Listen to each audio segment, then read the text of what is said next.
नमस्कार, मी वैशाली कवडे सोनवणे. महाराष्ट्र कॉलिंगमध्ये आपलं पुन्हा एकदा स्वागत. आज आपण चर्चा करणार आहोत जॉर्जियातील वैद्यकीय शिक्षण या विषयावर आणि यावर योग्य मार्गदर्शन करण्यासाठी आज आपल्यासोबत आहेत एज्युकेशन ओव्हरसीजचे senior adviser Prajwal Jadhav sir. Sir, या कार्यक्रमात खूप खूप स्वागत. धन्यवाद.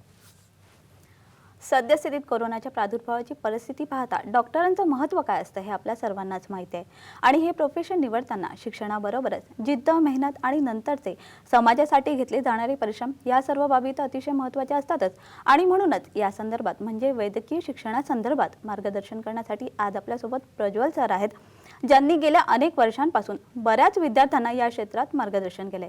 आजच्या मुद्द्याकडे तर आपण वळणारच आहोत, मात्र त्याआधी भारतातील MBBSची ऑल इंडिया लिस्ट नुकतीच लागलेली आहे आणि त्यासोबतच महाराष्ट्रातील दोन्ही MBBSच्या राऊंडचा निकाल देखील लागलेला आहे.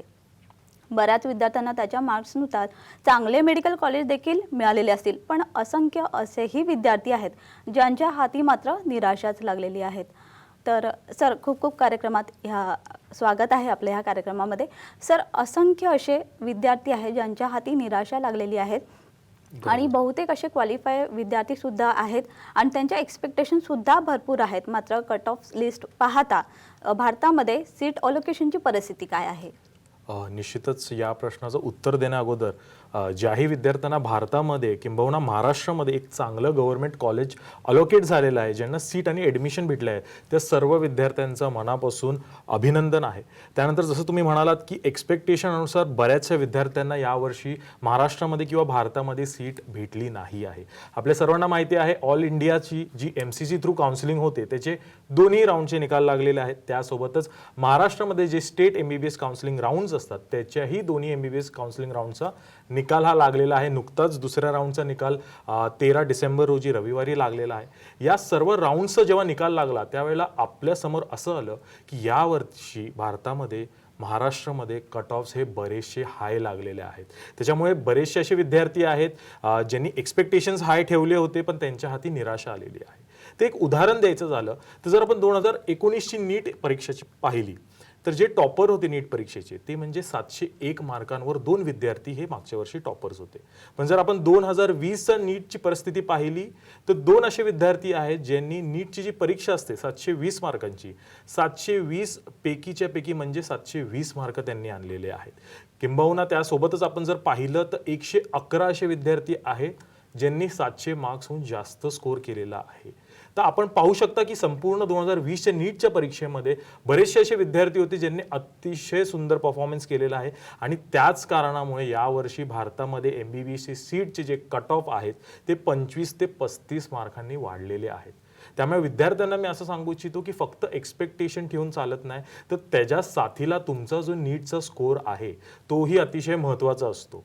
आपल्या सर्वांना माहिती आहे दुसऱ्या राऊंडचा निकाल लागलेला आहे. बरेचसे विद्यार्थी असे असतील की सर आता मॉपअप राऊंड लागणार आहे महाराष्ट्रामध्ये, मी त्याच्यासाठी वाट पाहतो. तर मॉपअप राऊंड नक्की काय हे आपण थोडंसं समजून घेऊया. महाराष्ट्रामध्ये पहिला लिस्ट लागली, त्याच्यानंतर दुसरी सिलेक्शन लिस्ट लागली, त्याच्यानंतर आता मॉपअप राऊंड लागणार आहे. मॉपअप राऊंड इझी वेमध्ये समजायचं झालं म्हणजेच पहिल्या आणि दुसऱ्या राऊंडमध्ये जे उर्वरित सीट असतात त्या मॉपअप राऊंडमध्ये भेटल्या जातात. किंवा असे जे विद्यार्थी आहेत ज्यांना पहिल्या आणि दुसऱ्या राऊंडमध्ये सीट्स अलोकेट झाली आहे कॉलेजमध्ये पण त्यांना बेटरमेंट किंवा त्याच्याहून अधिक चांगलं कॉलेज हवं आहे, तर त्यासाठी असतो मॉपअप राऊंड. त्याच्यामध्ये जे विद्यार्थी 200, 300, 400 अशा मार्कांवर मॉपअप राऊंडची वाट बघत आहे त्या विद्यार्थ्यांच्या हाती निराशाच लागणार आहे. आता हे जे भरपूर कारणं आहेत, विद्यार्थी निराश होऊन मग दुसरे कोर्सेस, BSCचे कोर्सेस किंवा आयुष सारखे जे कोर्सेस आहेत तिथे वळतात. पण ज्यावेळेस आपल्या सर्वांना माहिती आहे की वैद्यकीय क्षेत्रामध्ये MBBSचं महत्त्व काय आहे आणि जे विद्यार्थी निश्चितच MBBS करण्याकरिता प्रेरित आहे आणि त्यांना दुसरे काही पर्याय बघायचे असेल तर अशा विद्यार्थ्यांनी निश्चितच रिपीटचा एक पर्याय मग त्यांच्यासमोर राहतो आणि त्याच्यानंतर त्याच्या व्यतिरिक्त कुठले MBBSमध्ये पर्याय आहेत किंवा नाही अशा पर्यायांकडे विद्यार्थ्यांनी बघावं असं मी ॲडवाईस करेन. आणि ज्यावेळेस आपण रिपीटबद्दल बोलतो तर तुमच्या स्कोरच्या निगडीत तो निर्णय कितपत योग्य आहे हेही प्रत्येक विद्यार्थ्याने बघणं अतिशय गरजेचं राहील. नक्की सर, याच अनुषंगाने माझा पुढचा प्रश्न आहे की हे तर झालं क्वालिफाय स्टुडंटचं जे पास झालेले आहेत, मात्र ज्यांना रिपीट करायचं आहे अशा विद्यार्थ्यांसाठी तुम्ही काय सजेशन द्याल? निश्चितच वैशालीजी, तुम्ही अतिशय चांगला प्रश्न विचारलेला आहे. बऱ्याच वेळा विद्यार्थी कन्फ्युज्ड असतात की बाबा मी पहिला अटेम्प्ट दिला नीटचा, मी पुन्हा एक अटेम्प्ट देऊन बघू का, माझे पुन्हा मार्क्स वाढायचे चान्सेस आहे. निश्चितच ज्यावेळेस एक विद्यार्थी रिपीट करू इच्छितो, अनुभवाने आपण हे पाहिलं आहे की 30 ते 50 मार्क साहजिकपणे विद्यार्थ्याचे इन्क्रीज म्हणजे वाढू शकतात. पण अशाही बऱ्याचशा वेळेला आपण पाहिलेलं आहे की बऱ्याच विद्यार्थ्यांचा जो पहिलेचा स्कोर होता त्याच्यापेक्षा स्कोर हा डिक्रीजही झालेला आहे. तर फक्त स्कोर वाढेल असं नाही, स्कोर कमीही होतो. तर आपण थोडी आकडेवारी पाहूया नीटची. नीट 2019 मध्ये 17 लाख विद्यार्थ्यांनी रजिस्ट्रेशन केलेलं. पण जर आपण भारतामध्ये मेडिकल सीट्स पाहिल्या तर ते फक्त आणि फक्त 80 ते 85 हजार इतके आहे. तर दोन्ही बाजूला जर आपण तुलना केली तर रेशो हा थोडाफार वर खाली होतो. हेच कारण आहे की बऱ्याचशा विद्यार्थ्यांना भारतामध्ये MBBSची सीट अलोकेट होत नाही. ज्यावेळेस एक विद्यार्थी रिपीट करू इच्छितो तेव्हा त्याला 100 ते 150 मार्कांचा पल्ला गाठायचा असतो. आणि हा पल्ला गाठणं मी असं नाही म्हणू शकत की डिफिकल्ट आहे, पण निश्चितच सोपा पण नाही आहे. संपूर्ण वर्षभर तुम्हाला अभ्यास करायचा असतो आणि आपल्याला माहिती आहे की येत्या 4 ते 5 महिन्याच्या कालावधीमध्येच नीट 2021 ची परीक्षाही होणार आहे. त्याच्यामुळे जे विद्यार्थी जे फक्त क्वालिफाय झालेले आहेत किंवा 200, 300, 400 अशा रेंजमध्ये ज्यांनी मार्क्स आणलेले आहेत त्या विद्यार्थ्यांनी रिपीटचं ऑप्शन जेव्हा निवडतात तेव्हा हेही लक्षात घ्यायला हवं की नीट 2021 मध्ये साधारणपणे अपेक्षित आहे की 18 ते 20 लाख विद्यार्थी हे नीटची परीक्षेसाठी रजिस्ट्रेशन करतील. म्हणजेच कॉम्पिटिशन हा पुढच्या वर्षी वाढणार आहे. पण सीट्स वाढणार आहेत का? कदाचित वाढतील देखील, पण किती वाढतील? 100, 200, 300, 500 सीट्स वाढतील. पण कॉम्पिटिशन हे लाखोच्या संख्येने वाढत असतं.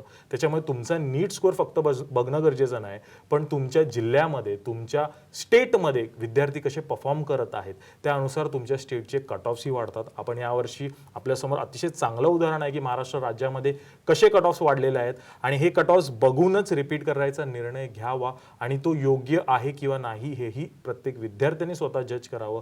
निश्चित 500, 550 मार्क आहेत, हमखास तुम्ही रिपीट करा, पण फक्त क्वालिफाय झाले आहात किंवा 200, 300, 400 अशा रेंजमध्ये मार्क्स आहेत, अतिशय एक उत्तम चांगला पर्याय तुमच्यासाठी असू शकतो. तो म्हणजे परदेशी MBBS करण्याचा, एका नामांकित युनिव्हर्सिटीमध्ये परदेशी MBBS करण्याचा अतिशय चांगला ऑपॉर्च्युनिटी आणि ऑप्शन त्यांच्याकडे आहे. नक्की सर, याच अनुषंगाने माझा पुढचा प्रश्न आहे की बरेच विद्यार्थी असे आहेत जी परदेशात नामांकित कॉलेजेसमध्ये ॲडमिशन घेत आहेत आणि तिथे चालले देखील आहेत, तर अशांचा बद्दल तुम्ही काय सांगाल?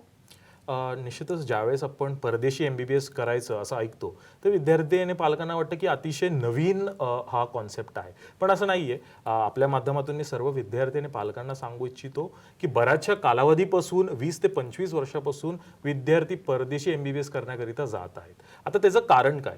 निश्चितच ज्यावेळेस आपण परदेशी MBBS करण्याचा निर्णय घेतो तेव्हा भारतापेक्षा चांगलं वैद्यकीय शिक्षण किंवा भारतासारखं वैद्यकीय शिक्षण असणारी एक युनिव्हर्सिटी आणि कंट्री निवडणं हे इम्पॉर्टंट असतं. तर का परदेशी विद्यार्थी जात आहेत? त्याचे दोन प्रामुख्याने जे क्रायटेरिया आहेत ते म्हणजे अतिशय चांगलं कॉलेजेस, त्याच्यानंतर अतिशय अफोर्डेबल शिक्षण.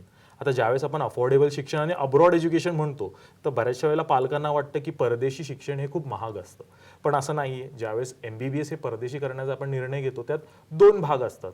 मग त्याच्यामध्ये एक्सपेन्सिव्ह कंट्रीज येतात ज्याच्यामध्ये US, UK, Australia, Canada, New Zealand असे कंट्रीज आहेत जिथे MBBS करण्याचा वार्षिक खर्च हा 20 ते 25 लाख इतका आहे आणि सर्वसाधारण परिवाराला, सर्वसाधारण विद्यार्थ्याला ते परवडण्यासारखं नाही आहे. मग दुसरा अतिशय महत्त्वाचा पॉईंट येतो तो म्हणजे अफोर्डेबल कंट्रीज. तर अफोर्डेबल कंट्रीज कुठले? त्याच्यामध्ये रशिया आहे, जॉर्जिया आहे, युक्रेन, फिलिपिन्स असेही ऑप्शन्स आहेत. मग आता विद्यार्थी आणि पालक म्हणतील की सर तुम्ही सांगितलं हे बरेचसे ऑप्शन आहेत, त्यातील कुठली कंट्री निवडावी? तर आता आपण 2020 मध्ये कोरोनाचा प्रादुर्भाव पाहिला. आपल्या सर्वांना माहिती आहे फक्त महाराष्ट्रात नाही, भारतात नाही तर संपूर्ण जगामध्ये कोरोनाचा प्रादुर्भाव झालेला आहे. त्याच्यामुळे जर आपण कोरोनाची सेफ्टी या पॅरामीटरनी कंट्रीजला कंपेअर केलं तर आपल्याला असं दिसून येईल की जॉर्जिया आणि दुसऱ्या कंट्रीजमध्ये, जॉर्जियामध्ये सर्वात कमी कोरोनाची रुग्णसंख्या आहे. ह्याच्याने आपल्याला कळतं की जॉर्जियामधील वैद्यकीय शिक्षण आणि हेल्थ अँड हायजीन फर्म्स हे किती चांगल्या पद्धतीने कोरोनाला रोख ठेवलेला आहे. ही झाली कोरोना व्हायरसची सेफ्टी. आता जर आपण otherwise safety, corruption, crime rate या सर्व पॅरामीटर्सवर कम्पेअर केलं तर नंबिओ ही जागतिक सर्वे बॉडी आहे जिने संपूर्ण 200हून अधिक कंट्रीजला जगातल्या सर्वे केला होता आणि त्यात असं आढळून आलं की जॉर्जिया जगातली 4थी सर्वात सेफेस्ट कंट्री आहे. जर अशाही विद्यार्थिनी असतील ज्यांना सेफ्टीचा एक अतिशय मोठा क्रायटेरिया असेल तर अशा विद्यार्थ्यांसाठी जॉर्जिया एक अतिशय उत्तम पर्याय ठरेल MBBS करण्यासाठी परदेशामध्ये. नक्कीच सर, याच अनुषंगाने माझा पुढचा प्रश्न आहे की जॉर्जियामधील जे मेडिकल युनिव्हर्सिटी आहेत ते निवडताना कोणत्या बाबी अशा महत्त्वाच्या ठरतील? निश्चितच अतिशय महत्त्वाचा हा प्रश्न आहे. कुठलीही युनिव्हर्सिटी निवडताना त्याच्यात कुठल्या बाबी बघायला हवं हे अतिशय महत्त्वाचं असतं. तर सर्वप्रथम आपण चालू करूयात मान्यतांपासून. मान्यता किंवा ज्याला आपण इंग्लिशमध्ये अक्रेडिटेशन सुद्धा म्हणतो. आपण भारतीय आहोत तर सर्वप्रथम येतं म्हणजे राष्ट्रीय मान्यता कुठल्या, तर त्याच्यामध्ये येतं ते म्हणजे MCI approval. MCI medical council of India, जी नुकतीच आता नॅशनल मेडिकल कमिशन झालेली आहे, त्याचं अप्रुव्हल असणं कुठल्याही युनिव्हर्सिटीला गरजेचं आहे. आणि हे बघणंही अतिशय सोपं आहे. www.nmc.org.in या वेबसाईटवर जाऊन जर तुम्ही जॉर्जिया टाईप केलं तर तुम्हाला जॉर्जियातील सर्व NMC अप्रूव्ड युनिव्हर्सिटीची लिस्ट भेटेल. आणि NMC अप्रुव्हल असणं हे अतिशय गरजेचं आहे. आणि मी अनुरोध करेन की सर्व विद्यार्थ्यांनी वेबसाईट व्हिजिट करून हे नक्की बघायला हवं. हे झालं राष्ट्रीय मान्यता. आता आपण आंतरराष्ट्रीय मान्यतांबद्दल जेव्हा बोलतो तेव्हा जागतिक हेल्थ बॉडी जी आहे, जी आपल्या सर्वांना माहिती आहे, WHO वर्ल्ड हेल्थ ऑर्गनायझेशन, हे जी मान्यता असणं हे अतिशय गरजेचं आहे. त्याच्यानंतर ECFMG म्हणजे education commission for foreign medical graduate, ही एक US अप्रुव्हल आहे. ज्याही युनिव्हर्सिटीला ECFMGचं अप्रुव्हल असतं तिकडचे विद्यार्थी पुढे जाऊन आंतरराष्ट्रीय दर्जाची PG परीक्षाही देऊ शकतात. मग त्या PG परीक्षेमध्ये USMLE ही परीक्षा येते, United States medical licensing exam. ही आंतरराष्ट्रीय दर्जाची PG परीक्षाही विद्यार्थी देऊ शकतात. तर हे झालं मान्यता, अक्रेडिटेशन्स. ह्याच्यानंतर त्या युनिव्हर्सिटीमध्ये, त्या कंट्रीमध्ये आपल्या जवळील, आपल्या विभागातील, महाराष्ट्रातून, भारतातून किती विद्यार्थी शिकत आहेत हेही बघणं अतिशय गरजेचं आहे. तर वैशालीजी, मला असं वाटतं की सर्व मान्यता, अक्रेडिटेशन्स आणि त्याच्यानंतर तिकडे शिकणारे आपल्या जवळील विद्यार्थी किती आहेत या सर्व बाबींकडे लक्ष देणं अतिशय महत्त्वाचं आहे. नक्की सर, याच्या पुढचाही माझे बरेच असे प्रश्न आहेत जे मला तुम्हाला विचारायचे आहेत. मात्र मी तुम्हाला इथे थोडंसं थांबवते कारण की आता वेळ झाली एका छोट्याशा ब्रेकची.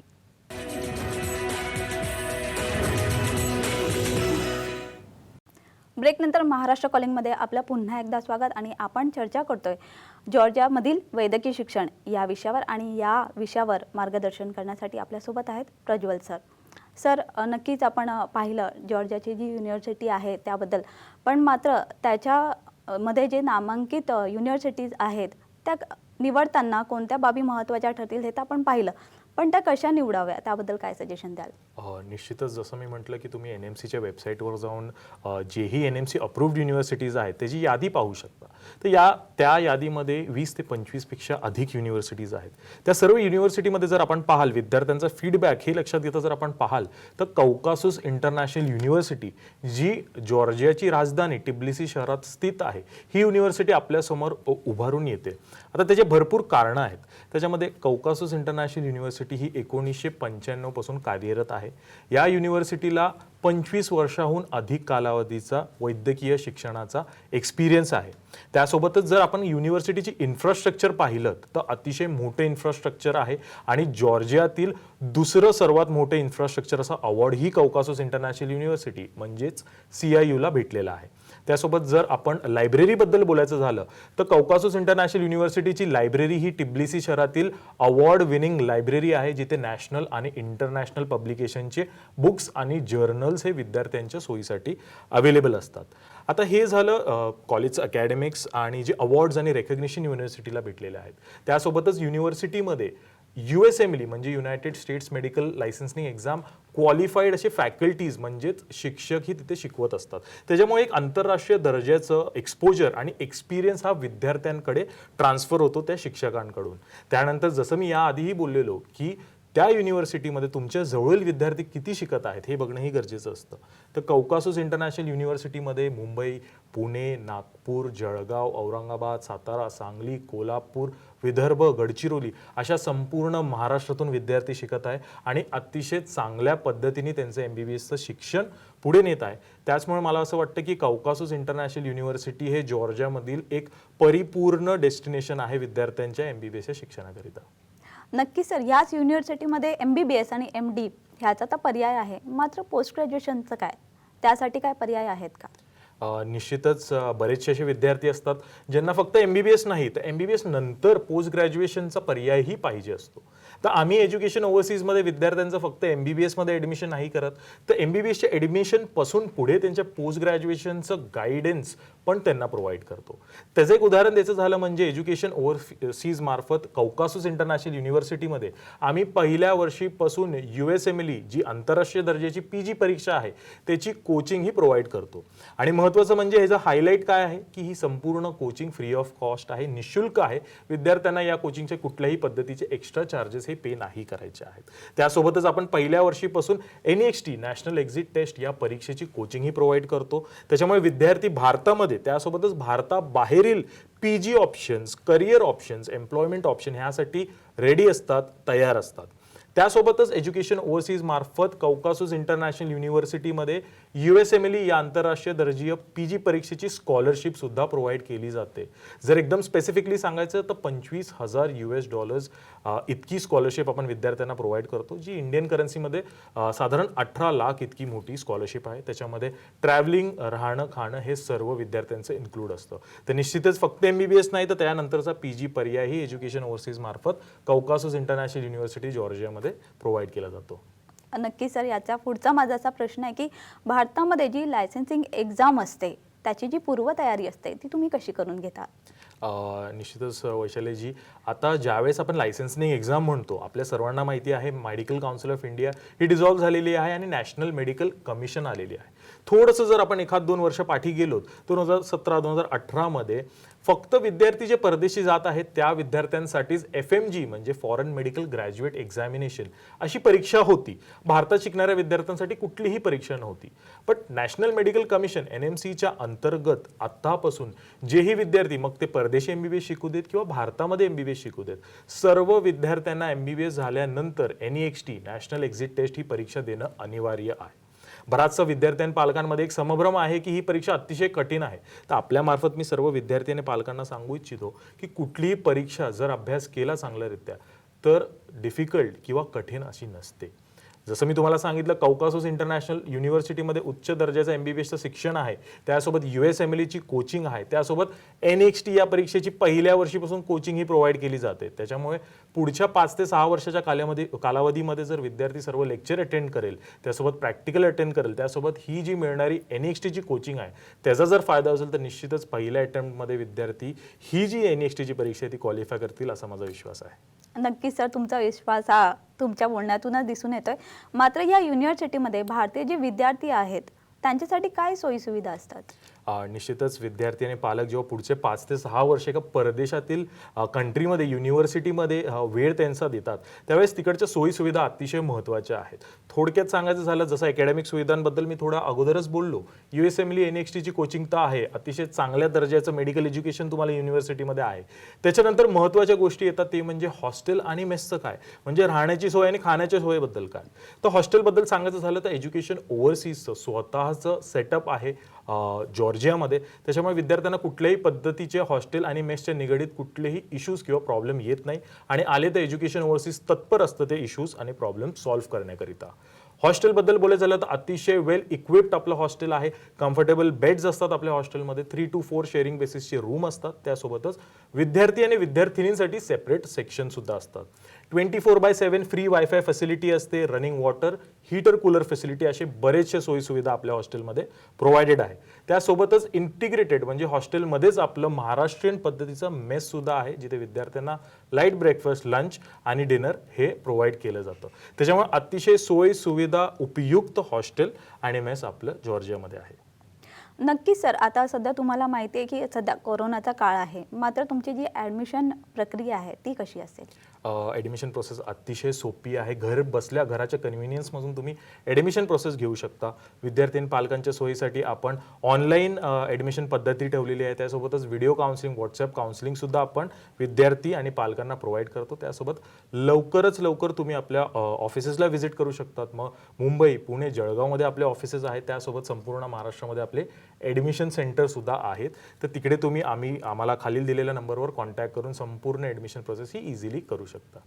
नक्कीच सर, हे तर झालं क्वालिफाईड स्टुडंटसाठी. मात्र जे नॉन क्वालिफाईड स्टुडंट आहे त्यासाठी काय सांगाल?